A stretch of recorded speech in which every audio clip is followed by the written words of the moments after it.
Assalamualaikum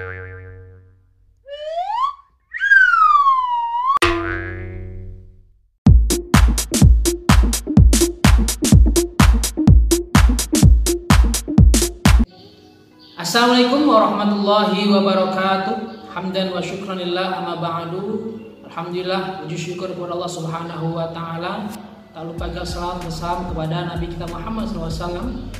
Dan Bapak harap semuanya mudah-mudahan kita dalam keadaan sehat walafiat. Di sini ketemu lagi dengan Bapak Harun Roji yang dalam kesempatan ini akan membahas atau mempelajari pembelajaran pendidikan agama Islam. Dan di bab ini kita akan belajar tentang bagaimana berakhlakul karimah, mengasah kepribadian kita yang unggul dan tata krama, sopan dan santun beserta sifat baik. Ya anak-anak semua, kita di sini mempelajari tentang bab 9 dalam pendidikan agama Islam, yaitu mengasah pribadi yang unggul dengan tata krama dan santun serta malu. Nah anak-anak, kita sebagai penerus bangsa ini, kita sebagai muslim dan muslimah, kita diperintahkan untuk mempunyai tata krama yang baik, mempunyai perilaku yang sopan, dan membudayakan sifat malu. Karena di sekolah pun kita diajarkan bagaimana kita mempunyai budaya salam, senyum, sopan, dan santun. Dan Rasulullah SAW pun mengajarkan kita, dan Rasulullah diutus ke muka bumi ini bukan untuk mencerdaskan umatnya, bukan untuk memberikan pengetahuan pada umatnya, tetapi tujuan utama Rasulullah SAW diutus ke muka bumi ini hanyalah untuk menyempurnakan akhlak. Bagaimana dalam hadisnya, innamal bu'istu liutamimma makarimal akhlak. Sesungguhnya aku, Nabi Muhammad SAW, diutus ke muka bumi ini hanya untuk menyempurnakan akhlak. Dan di bab ini pula, yang pertama kita akan membahas tentang apa sih itu tata krama. Kalau bahasa Jawanya tata krama, ya. Dan juga atau bisa dibilang dengan etika atau sopan santun kita atau perilaku kita. Apa sih tata krama atau etika? Tata krama atau etika adalah norma-norma dalam pergaulan sehari-hari. Itu singkat. Artinya apa? Pasti setiap lingkungan, setiap daerah, setiap negara punya tata krama yang beda. Bagaimana kalian kalau bergaul di kampung yang satu dengan kampung yang dua, pasti kalian harus berbeda. Bagaimana kalian bergaul di daerah Sunda dengan daerah Jawa, itu pasti berbeda. Tetapi Rasulullah SAW mengajarkan kita ya bagaimana dimanapun kita berada harus yang namanya punya sopan santun yang baik. Bagaimana diajarkan kalau misalkan kita lewat di depan orang kita harus bilang permisi, atau di kalau bahasanya itu punten dan sebagainya. Artinya itu adalah salah satu budaya yang diajarkan oleh leluhur kita, orang tua kita. Dan agama kita pun mengajarkan bagaimana kita harus punya sifat akhlak yang baik. Seperti tadi contohkan Rasulullah, ya, Rasulullah pun, ya, walaupun dia Rasulullah, walaupun Nabi Muhammad yang diutus sebagai Rasulullah, tapi bagaimana Rasulullah mencontohkan akhlak-akhlak yang baik agar umatnya bisa mencontoh bagaimana tata cara hidup, ya, di lingkungan maupun di luar lingkungan. Nah anak-anak, tata krama pun ya atau sopan santun pun banyak bagiannya. Bagaimana kita tata krama sopan santun dalam berbicara, bagaimana juga kita sopan santun dalam berkomunikasi di media sosial. Ya mungkin sekarang sering kalian punya yang namanya media sosial seperti Facebook, Instagram dan sebagainya. Nah itu pun ada tata kramanya. Jangan asal cuit atau asal ngetik di media sosial kita, karena itu bisa menyinggung perasaan orang lain pun. Nah itu pun diatur dalam agama kita. Dan juga ada tata krama kita dalam bersikap, berperilaku.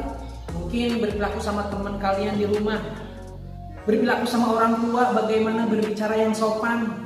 Jangan berteriak-teriak apabila kita berbicara sama orang tua. Nah itu pun harus ada tata kramanya. Dan juga ada tata krama berpakaian.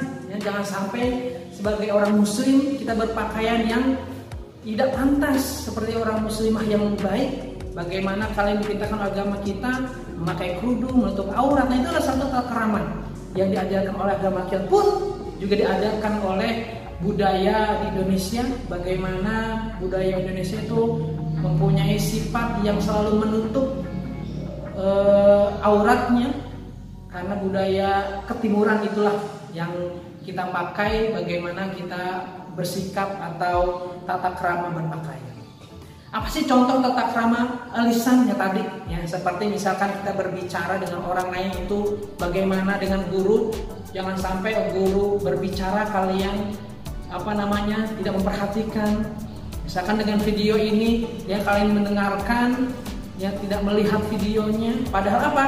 Padahal akhlak atau adab yang bagus kalau guru sudah menerangkan, kita memperhatikan dan melihat wajah guru.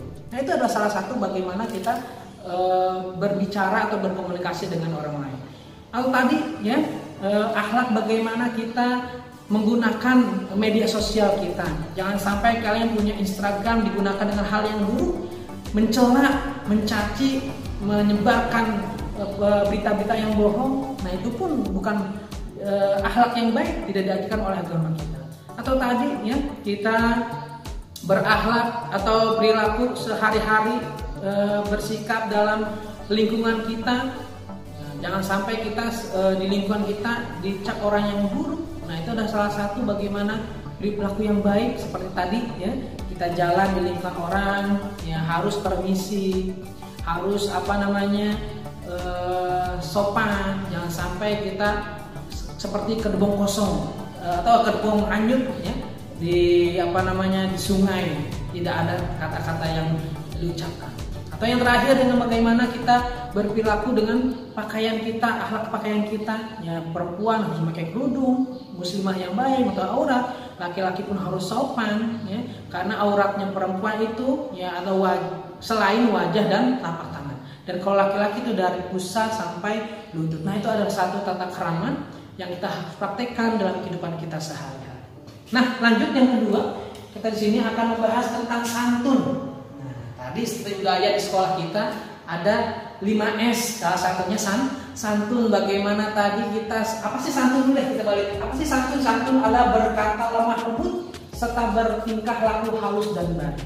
Artinya kita berbicara jangan sampai di depan orang tua kita berteriak-teriak.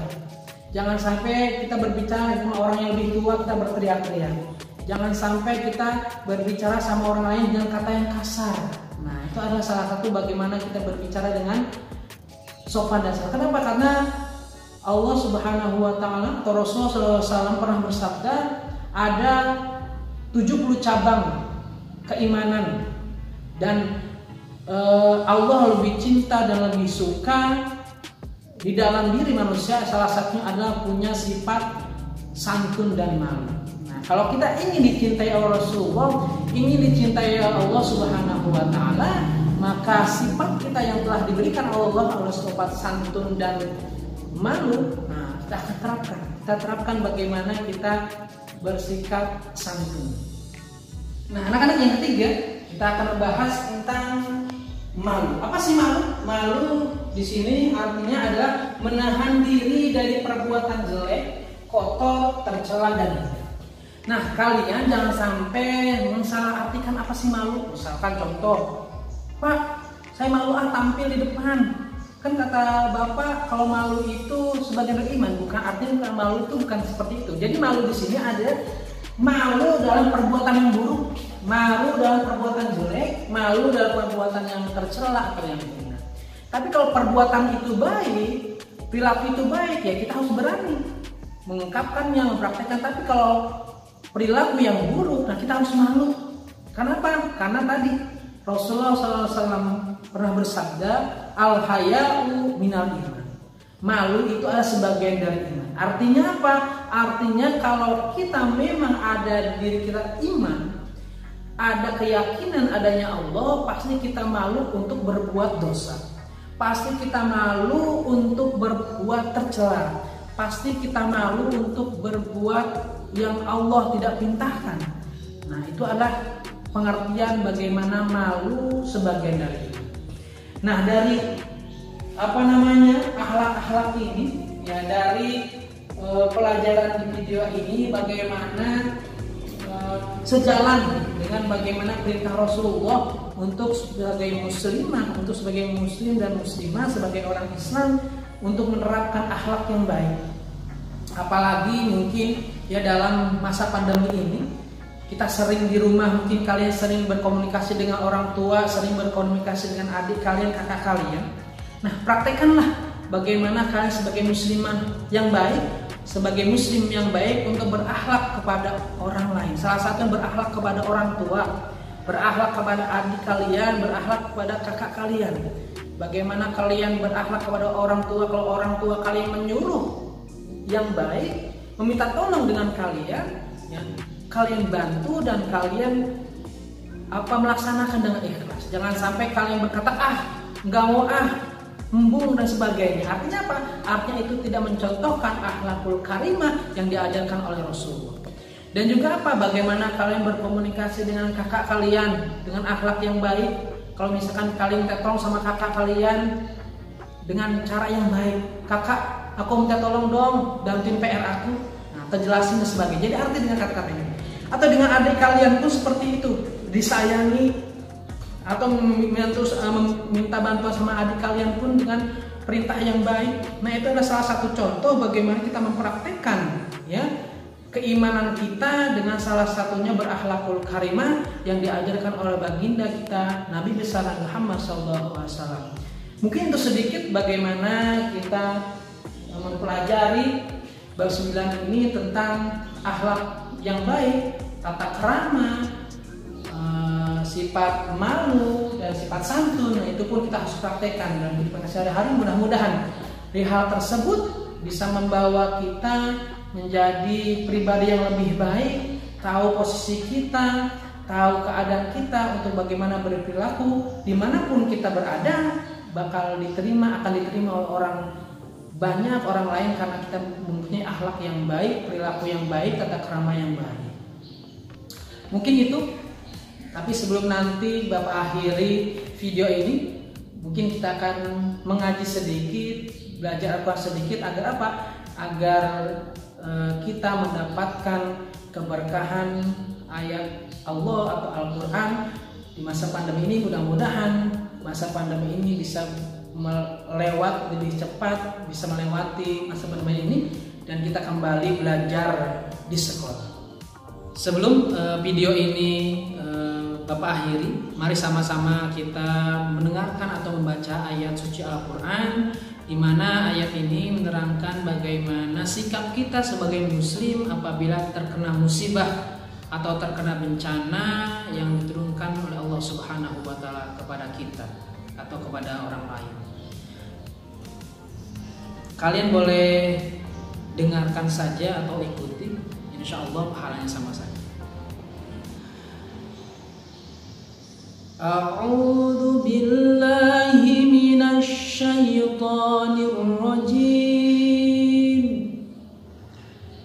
Bismillahirrahmanirrahim.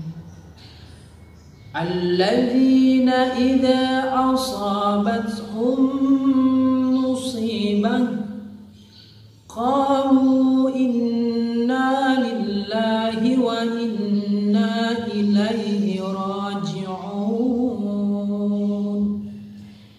Ulaika alaihim salawatum min rabbihim wa rahmah wa ulaika humul muhtadun. Yang artinya orang-orang yang apabila ditimpa musibah maka mereka akan mengucapkan inna lillahi wa inna ilaihi raji'un. Mereka itulah yang mendapatkan keberkatan atau keberkahan yang sempurna dan mendapatkan rahmat dari Allah Subhanahu wa Ta'ala, dan mereka itu adalah orang-orang yang mendapatkan petunjuk. Maka dari itu, dari ayat ini mudah-mudahan kita termasuk orang yang bisa ikhlas untuk menerima bencana atau musibah dari Allah Subhanahu wa taala dengan mengucapkan innalillahi wa inna ilaihi raji'un, dengan sifat sabar dan sabar. Dan kalau kita punya sifat sabar dan kembalikan kepada Allah, maka kita termasuk orang-orang yang mendapatkan petunjuk dari Allah Subhanahu wa taala. Makanya itu mari sama-sama kita banyak berdoa, banyak beristighfar dan kembali kepada Allah, dan mudah-mudahan bencana yang ada di Indonesia ini cepat berakhir, salah satunya wabah COVID-19, dan mudah-mudahan kita tergolong orang-orang beriman, bertakwa kepada Allah Subhanahu wa taala. Terima kasih. Mohon maaf, mudah-mudahan bermanfaat untuk Bapak pribadi dan untuk kalian. Wassalamualaikum warahmatullahi wabarakatuh.